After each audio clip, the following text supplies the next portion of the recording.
الرحیم. السلام علیکم. بلال جاجی انسانیت خدمتګار تاسو سره مخاطب دی. د نن ویډیو مقصد زما څه دی؟ ما سره چې کومه واقعه مخې ته راغلې نو زه غواړم په حیثیت یو مسلمان انسانیت ته یو ښه میسیج ورکړم. ما سره کومه واقعه مخې ته راغله ده په څه شکل کې راغلی دی.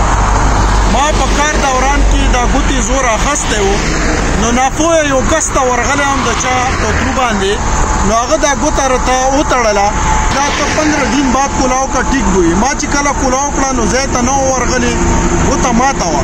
چې کله هسپتال ته لاړم د دې ایکسره ما وکړله نو ما ته پلستر وکړلو. نو اوس به دوباره 15 بلکې 21 دن به زما دا پلستر او دا لاس مې په غاړه وي. نو د ویډیو مقصد مې دا دی چې زما د نور سره خدای نه کا چا سره داسې واقعه راشي نو تاسو برای مهرباني وکړئ ناپوهه کس ته مه ځئ، هاسپیټل ته ځئ.